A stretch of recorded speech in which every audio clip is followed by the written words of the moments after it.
Hello everyone, मैं हूं advocate Rahul Mishra और आज की वीडियो में हम लोग ये समझने की कोशिश करेंगे कि क्या पॉस्को के मैटर में विक्टिम का स्टेटमेंट ही मोर देन इनफ है सजा दिलाने के लिए। क्या सिर्फ विक्टिम के स्टेटमेंट के बेसिस पर आपको पनिशमेंट दी जा सकती है, आपको जेल भेजा जा सकता है। डिटेल में बात करूं उससे पहले मेरी आप लोगों से रिक्वेस्ट है कि अगर आप लोग चैनल पर नए हैं या पहली बार आ रहे हैं या अभी तक आप लोगों ने इसे सब्सक्राइब नहीं किया तो प्लीज़ सब्सक्राइब करिएगा। साथ ही एक हम्बल रिक्वेस्ट और अगर आप मुझसे पर्सनली मिलना चाहते हैं लखनऊ, दिल्ली, इलाहाबाद में तो आप अपनी अपॉइंटमेंट शेड्यूल कराकर मुझसे बात कर सकते हैं। नंबर आपको डिस्क्रिप्शन में मिल जाएगा। देखिए, पॉस्को का कानून जो है 2012 में आता है। इसको लाने के पीछे पर्पज सिर्फ और सिर्फ इतना सा था कि बच्चों को लैंगिक अपराधों से बचाया जा सके, चाहे वो बच्चा पुरुष हो या फीमेल कैटेगरी का बच्चा हो, चाहे मेल कैटेगरी का चाहे फीमेल कैटेगरी का, ठीक है। तो उनको जो है लैंगिक अपराधों से बचाया जा सके। लैंगिक अपराध यानी कि सेक्सुअल ऑफेंसेस से उन बच्चों को प्रिवेंट करने के लिए आया जो 18 साल से कम के हैं, क्योंकि हमने देखा था कि हमारी सोसाइटी में लैंगिक अपराध बढ़ने लगे थे, इसलिए ऐसे कानून की जरूरत भी थी। लेकिन हमने देखा लेटर ऑन जिस कानून के आ जाने के बाद इसी कानून का सबसे ज्यादा मिसयूज किया जाने लगा। लोगों ने 376 के मैटर लिखाने शुरू करे। 376 के बाद पॉस्को लगाने का नया ट्रेंड चल गया। हमने अक्सर देखा हुआ है गली मोहल्लों में लड़ाई झगड़ा होता है तो पेरेंट्स अपने बच्चों का इस्तेमाल करते हैं और एफआईआर जाके लिखा देते हैं कि अंकल ने जो है हमारे बच्चे के साथ अश्लीलता करी, अभद्र टिप्पणी करी, उसको गलत तरीके से छुआ। ये सारी की सारी चीज़ें जाके लिखा देते हैं और बच्चा इस तरीके के स्टेटमेंट भी पुलिस को दे देता है और के मैजिस्ट्रेट के सामने भी इस तरीके के स्टेटमेंट दे देता है और उसके बाद जो है पूरी की पूरी लाइफ उस आदमी की हेल हो जाती है। इसी स्टेटमेंट के बेसिस पर आदमी की गिरफ्तारी हो जाती है, इसी स्टेटमेंट के बेसिस पर उसकी नौकरी छूट जाती है, समाज में उसका मीडिया ट्रायल हो जाता है, पेपरबाजी हो जाती है, उसकी पूरी की पूरी पर्सनल लाइफ, लिबर्टी हर तरीके से खत्म हो जाती है। रिश्तेदार, नातेदार, दोस्त उसका कंप्लीटली साथ छोड़ देते। तो ये ध्यान रखिए कि अगर पॉस्को का मैटर है, आपके ऊपर इस तरीके के एलिगेशन लगाए गए हैं तो अपने लिए स्ट्रॉन्ग एविडेंस जरूर तैयार करिए। अगर आपके पास स्ट्रॉन्ग एविडेंस, स्ट्रॉन्ग चीज़ें नहीं होंगी तो आपको सजा होने के लिए उस बच्चे का स्टेटमेंट ही मोर देन इनफ है, ये ध्यान रखिएगा। और बेल होना पॉस्को में बिल्कुल नाको चने चबाने जैसा है कि पॉस्को में बेल करा देना बिल्कुल भी आसान नहीं। हालांकि कुछ बेल मैंने लोअर कोर्ट से पॉस्को में कराई है। जनरली लोअर कोर्ट में पॉस्को की कंडीशन में बेल नहीं मिलती है, लेकिन अगर आपके एविडेंसेस, आपके ग्राउंड सही है तो बेल देने के लिए हमारी न्यायपालिका डेफिनेटली बैठी हुई है। बल्कि वो चाहती है कि लोग कम से कम जेल आए और फॉल्स केसेस ना हो सके। लेकिन पॉस्को में क्या है, स्टेटमेंट दे दिया, गिरफ्तारी हो गई, चले गए। अब आप समझ लीजिए कि अगर आपके पॉस्को के मैटर में सेक्शन 6 लगा हुआ है, पेनिट्रेटेड सेक्स का मैटर का अगर सेक्शन लगा हुआ है तो मान के चलिए आपका ट्रायल बहुत लंबा चलने वाला है। इसमें बेल होना लगभग नामुमकिन हो जाता है इसमें, क्योंकि सजा लाइफ इम्प्रिजनमेंट भी है और 20 साल की भी है। आजीवन कारावास और 20 साल की सजा का प्रावधान सेक्शन 6 पॉस्को में किया गया है। इसलिए अगर आपके मैटर में ये लगा हुआ तो आपको ट्रायल बहुत मजबूती से, बहुत स्ट्रांगली लड़ना पड़ेगा। इसमें आपके वकील साहब की स्किल का भी टेस्ट होगा और आपके जो एविडेंसेस हैं उनका भी टेस्ट होगा। एज अ एडवोकेट हम लोग बिल्कुल नहीं चाहते कि हमारे समाज में, हमारी सोसाइटी में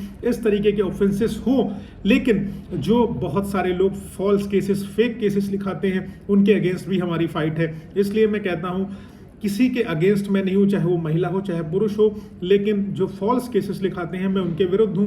इसलिए मेरी लड़ाई फॉल्स केसेस करने वालों के लोगों के लिए है, उनके अगेंस्ट है। तो इस एक्ट का पर्पस सिर्फ इतना था कि ताकि वो बच्चों की रक्षा करी जाए। तो यहाँ पर आप क्लियर कर लो कि मोर देन इनफ है स्टेटमेंट कन्विक्शन कराने के लिए, अगर आपके पास एप्रोप्रिएट एविडेंस नहीं है। अगर आपके पास एप्रोप्रिएट एविडेंसेस होंगे तो ही आपकी बेल हो पाएगी, अदरवाइज बेल होना संभव नहीं है। वरना बात जो है आपकी रेलगाड़ी घूम के एविडेंस की स्टेज तक चली जाएगी, चार्जेस फ्रेम होंगे, चार्जेस फ्रेम होने के बाद ही आपकी बेल होना लगभग मुश्किल होगी। इसी दौरान आपको बैठे नहीं रहना है, हाई कोर्ट में भी अप्रोच करना है। सुप्रीम कोर्ट एंड का रास्ता रखिएगा, हाई कोर्ट तक आते आते आपकी बेल हो जाएगी अगर आपके पास फैक्ट फाइंडिंग सही है। और बेल डालने में जल्दबाजी बिल्कुल ना करें, चार्जशीट दाखिल हो जाने दीजिए। चार्जशीट दाखिल होने के बाद देखिए दरोगा ने क्या इन्वेस्टिगेशन, आईओ ने क्या करी हुई है, उसमें क्या चार्जेस लगाए हुए हैं, क्या क्या एविडेंसेस लगाए हैं, क्या केस डायरी का पार्ट बनाया है, क्या नहीं बनाया है, उस बेसिस पर आप बेल मांगिए।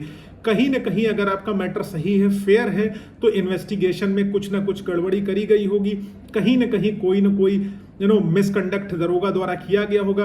उस लूप होल को पकड़ते हुए आप अपनी बेल एप्लीकेशन को मूव कर सकते हैं और अपने आप को फ्री करा सकते हैं, आप अपनी रिहाई करा सकते हैं। बेल का मतलब ये नहीं होता कि आप ट्रायल से बच गए, कन्विक्शन नहीं होगा या कुछ नहीं होगा। बेल अलग है, ट्रायल अलग है, कन्विक्शन अलग है, तीनों चीज़ें एकदम डिफरेंट चीज़ें हैं।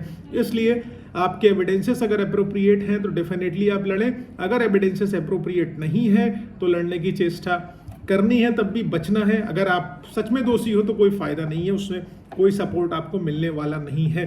तो इसलिए पॉस्को के मैटर में चार्जशीट दाखिल होने दें, चार्जशीट तक बात आने दें। अगर आप जेल में अंदर हैं तो उसके बाद ही बेल एप्लीकेशन मूव करें, अदरवाइज बेल एप्लीकेशन मूव करेंगे तो आपकी बेल खारिज हो जाएगी एब्सेंस ऑफ रिकॉर्ड में, क्योंकि जब सारे तथ्य, सारे कागजात, सारे पेपर, सारी चीजें कोर्ट के पास मौजूद नहीं होंगी तो कोर्ट किस चीज पर सुनवाई करेगा, किस चीज पर आदेश देगा। इसलिए इन्वेस्टिगेशन होने दीजिए, चार्जशीट दाखिल करने दीजिए, उसके बाद आप इस मैटर में अगर जेल में है तो बेल एप्लीकेशन मूव करिए। ऐसी एक बेल मैंने लोअर कोर्ट से 4 महीने वेट करी थी चार्जशीट दाखिल होने का, चार्जशीट दाखिल हो गई, उसके बाद बेल एप्लीकेशन मूव करी थी, उसके बाद बेल हो गई थी। उसमें क्या था कि लड़की ने 164 में स्टेटमेंट दिया था कि इन्होंने हमारे साथ सेक्सुअल रिलेशनशिप घर पर बनाया।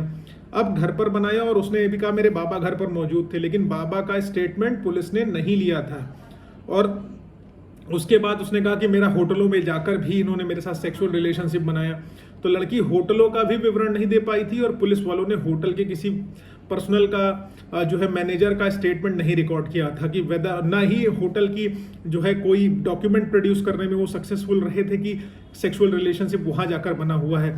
तो इन्वेस्टिगेशन को देखिए कैसे इन्वेस्टिगेशन करी गई है, क्या क्या डॉक्यूमेंट लगाए गए हैं। अगर उन डॉक्यूमेंट्स के बेसिस पर चीज़ें नहीं बनती है तो आप समझ लीजिए कि चीजें नहीं सही है। अदरवाइज अगर इन्वेस्टिगेशन फॉल्स करी गई है, केस फॉल्स है, तो डेफिनेटली इन्वेस्टिगेशन फॉल्स होगी। तो उस लूप होल को आप पकड़ के आप अपना जो है बेल करा सकते हैं। कई बार ये भी देखा गया है कि कई लोग जानबूझ के, अभी मान लीजिए 20 साल के हैं, वो दिखा देंगे कि जब हम 15 साल के थे, 5 साल डिले FIR लिखाएंगे, तो कैसे साबित होगा?